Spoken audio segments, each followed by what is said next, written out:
اسی طرح سے اللہ کی نے فرمایا کہ جو شخص یہ دل سے پڑھ لے, میں دل سے اپنے الفاظ ہیں میرے, جو شخص یہ پڑھ لے استغفر اللہ ربی من کل ذنب واتوب الیک, ٹھیک ہے, جو شخص یہ پڑھ لے اللہ تعالیٰ اس کے تمام گناہ معاف کر دیں گے, حتیٰ کہ وہ میدان جہاد سے پیٹھ پھیر کے بھی بھاگا ہو اللہ تعالیٰ اس کو بھی معاف کر دیں گے. سبحان اللہ, یہ اللہ تعالیٰ کی رحمت اور مغفرت ہے. شیطان ذلیل و خوار ہو جاتا ہے کہ میں تو ساری زندگی اس بندے کو گناہ کرواتا رہا, لیکن اس نے ایک دفعہ استغفار کر کے اپنے سارے گناہ معاف کروا لیے, ٹھیک ہے. اس طرح سے ایک اور دوسرا ذکر میں نے آپ سے پرومس کیا تھا, ایک تو استغفار ہو گیا, دوسرا ذکر جو کہ امیزنگ ہے, جس کو اپنے تھام کے رکھنا ہے, وہ یہ ہے رسول اللہ صلی اللہ علیہ وسلم پہ کثرت سے درود پڑھنا, کثرت سے درود پڑھنا.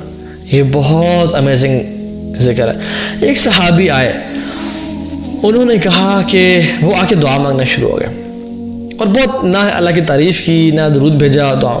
تو انہوں نے کہا کہ قد عجلت, اللہ کی میں نے کہا تم نے بہت جلدی کی ہے. تو انہوں نے کہا رسول اللہ میں کیا کروں؟ انہوں نے کہا کہ اللہ کی تعریف کرو, میرے پہ درود بھیجو, ٹھیک ہے. ایک اور واقعہ میں آتا ہے کہ ایک صحابی نے کہا کہ یا رسول اللہ کی میں نے کہا کہ مجھ پہ درود بھیجو, کچھ پورشن اپنی دعا کا. تو انہوں نے کہا رسول اللہ میں اپنی دعا کا 1/3 آپ پہ درود بھیجوں گا. اللہ کی میں نے کہا ان شئت, تمہاری مرضی ہے, فَإِن زِدْتَ فَهُوَ خَيْرٌ لَكَ, اگر تم زیادہ کرو گے تمہارے لیے مزید بہتر ہے. تو رسول اللہ اوکے میں اپنی دعا کا آدھا حصہ آپ پہ درود بھیجوں گا اور آدھا حصہ اپنی دعا مانگوں گا.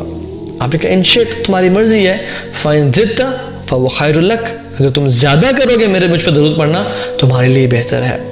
اس نے کہا رسول اللہ اوکے, مطلب 2/3 میں اپنی دعا کا آپ پہ درود پڑھوں گا اور 1/3 میں اپنی دعا کروں گا. لیکن ان شئت فَإِن زِدْتَ فَهُوَ خَيْرٌ لَكَ, تمہاری مرضی ہے لیکن تم اگر زیادہ کرو گے تمہارے لیے بہتر ہے. اور پھر اس نے کہا کہ یا رسول اللہ میں ساری دعا آپ پہ درود پڑھتا رہوں گا. اللہ اکبر. اللہ نے کیا کہا, اگر تم ایسا کرو گے اذن تکفى ہمک ویغفر لک ذنبک, اگر تم ایسے کرو گے اللہ تعالیٰ تمہارے تمام ہم اور غم مٹا دیں گے اور تمہارے گناہوں کو بھی بخش دیں گے, تمہاری فریادیں پوری کر دیں گے, تمہیں جو چاہیے وہ تمہیں پورا تمہیں دے دیں گے. اللہ اکبر. کتنی امیزنگ اللہ تعالیٰ کے نبی پہ درود بھیجنا ہے.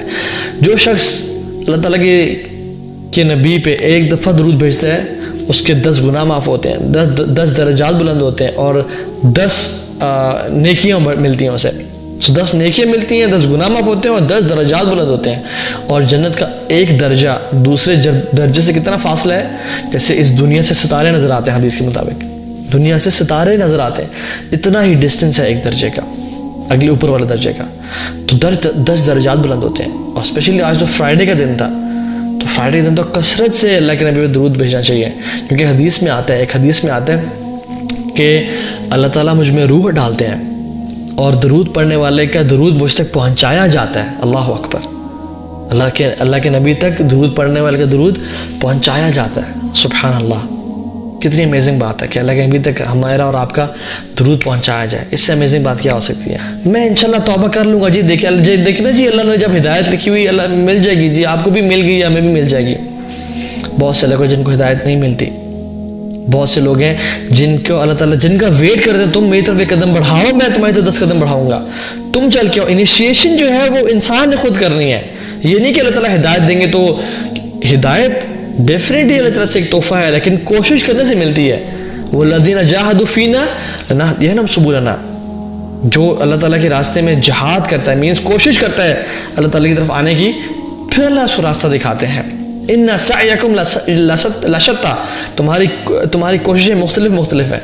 کچھ لوگ کوشش کر رہے ہیں دنیا کے لیے, کچھ لوگ کوشش کر رہے ہیں آخرت کی زندگی کے لیے. تو جو آخرت کی زندگی کے لیے کر رہا ہے فَنُيَسِّرُهُ لِلْيُسْرَى, اللہ تعالیٰ کہتا ہے ہم اس کے لیے آسان کر دیں گے زندگی.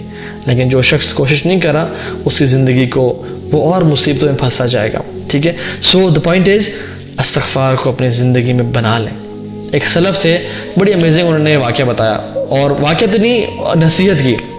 وہ اپنے بستر مرگ پہ تھے اور وہ کہتے ہیں کہ وہ اللہ تعالیٰ ان کو امید تھی کہ وہ اس موت میں اللہ تعالیٰ کے پاس چلے جائیں گے ملاقات کرنے کے لیے. تو لوگ آئے اور اکٹھے ہو کر کہا کہ امام صاحب آپ ہمیں نصیحت کریں. تو وہ کہتے ہیں کہ انذرتکم سوف I warn you against saying I will. تو نے کہا سمجھ نہیں آئی. تو نے سمجھایا کہ I warn you against saying I will repent one day. I will be a better Muslim one day. I will start praying one day. I will change my life. I will come closer to Allah. Don't ever say that. Do it right now. Do it right now. This is what he said and it is amazing. تو میری اپنے لیے بھی اور آپ سب کے لیے بھی نصیحت یہ ہے, انذرتکم سوف. I warn you and myself against saying I will. اور ایک اور میں آپ کو ایک سٹوری شیئر کرتا ہوں, اور یہ لاسٹ انشاءاللہ بات ہے ہمارے اس لیکچر کی. شیخ صالح المغیثمی ہیں, سعودی عرب کے, بہت فیمس شیخ ہیں, بہت فیمس داعی ہیں, اور بہت زبردست وعظ و نصیحت کرتے ہیں. بہت ان کا نرم دل ہے, رو پڑتے ہیں بہت زیادہ. تو وہ خود واقعہ بتا رہے تھے کہ میری ہارٹ کا بائی پاس ہونا تھا, اور مجھے بڑی ٹینشن تھی, اور بڑی تو خیر میں نے ڈفرینٹ چیک اپس کرا کے ہاسپٹل لے جایا گیا, اور میں نے انشاءاللہ اللہ پہ توکل کیا کہ ٹھیک ہو جائے گا. تو جب انہوں نے ہارٹ سرجری کا بائی پاس کر دیا تو سٹیچز لگا دیے, اور پھر جب ڈاکٹرز آئے تو الحمدللہ اٹ واز آل گڈ. لیکن کچھ دیر بعد آہستہ آہستہ ایک ڈاکٹر آئے, دوسرے آئے, تیسرے آئے, چوتھے آئے, پانچویں, اور کافی سارے ڈاکٹر جو ٹاپ کے تھے وہ میرے اوپر کھڑے ہو گئے, اور مجھے مجھے آبزرو کر رہے تھے, دیکھ رہے تھے. تو مجھے ان کے چہرے پہ پریشانی کے اثرات نظر آئے, اور میں نے دیکھا کہ یہ تو کچھ حالات خراب ہے. تو میں نے ان سے پوچھا کہ کیا معاملات. تو انہوں نے کہا کہ آپ کے اس کو دوبارہ کھولنا پڑے گا, اور دوبارہ ہمیں سرجری کرنی پڑے گی, because there is some problem, میں بھی کوئی خون واپس گردش نہیں کر رہا جس سے کرنا چاہیے تھا, اور ساری بات. تو کہتے ہیں کہ پہلے تو میں پریشان تھا, لیکن اب تو میری پریشانی مزید بڑھ گئی کہ اس سٹیچز کو دوبارہ کھول کے اور دوبارہ سے ری سرجری کرنی پڑے گی. کہتے ہیں کہ میں بہت پریشان ہو گیا, اور کہ اس کو سب دوبارہ کھولنا پڑے گا. اور وہ بھی بہت پریشان تھا, اور ان کی پریشانی نے مجھے بہت پریشان کر دیا. تو کہتے ہیں کہ انہوں نے فیصلہ کیا کہ yes we are going about it, ہم کرنے لگے ہیں یہ. تو کہتے ہیں وہ گئے اپنے انسٹرومنٹس لینے کے لیے اور سب کچھ ماسک والا پہننے کے لیے. تو کہتے ہیں میرے ساتھ نا ایک نرس کھڑی ہوئی تھی جو کہ لیبنن کی تھی. تو وہ اس سے مجھے ایک نصیحت کی اور کہا کہ یا صالح صلی علی محمد صلی اللہ علیہ وسلم, اے صالح رسول اللہ پہ درود پڑھو, ان پہ درود بھیجو. اور کہتے ہیں کہ مجھے اس بات نے ہٹ کی, اور میں نے اللہ کے نبی پہ درود پڑھنا شروع کر دیا, اور مجھے یہ احادیث یاد آ گئیں. تو کہتے ہیں میں نے دل سے اللہم صلی علی محمد وعلی آل محمد کما صلیت علی ابراہیم وعلی آل ابراہیم انک حمید مجید پڑھنا شروع کر دیا. کہتے ہیں میں پڑھتا رہا حتیٰ کہ ڈاکٹرز دوبارہ آئے سرجری کرنے کے لیے, ری آپریٹ کرنے کے لیے. تو رپورٹس جو فائنل رپورٹس ہوتی ہیں وہ دیکھیں تو وہ حیران اور پریشان ہو گئے, اور وہ دوبارہ سے ریکنسیڈر کرنے لگے. اور جب انہوں نے دیکھا تو کہتے ہیں کہ واللہ میرے ہارٹ کی کنڈیشن بالکل ڈیفرنٹ ہو گئی تھی, اور انہوں نے فیصلہ کیا کہ ہمیں دوبارہ سرجری کرنے کی ضرورت نہیں ہے, اور we are going about this, اور سب کچھ ٹھیک ہو گیا. اور کہتے ہیں کہ مجھے اس دن یقین آیا کہ اللہ کے نبی پہ درود بھیجنا کتنا ہی ضروری اور کتنا ہی بینیفیشیل ہے. ان اذا تکفی ہمک ویغفر لک ذنبک, تمہارے ہم اور غم, تمہاری پریشانیاں سب دور ہو جائیں گی, اور تمہارے گناہ سب معاف ہو جائیں گے. اللہ اکبر.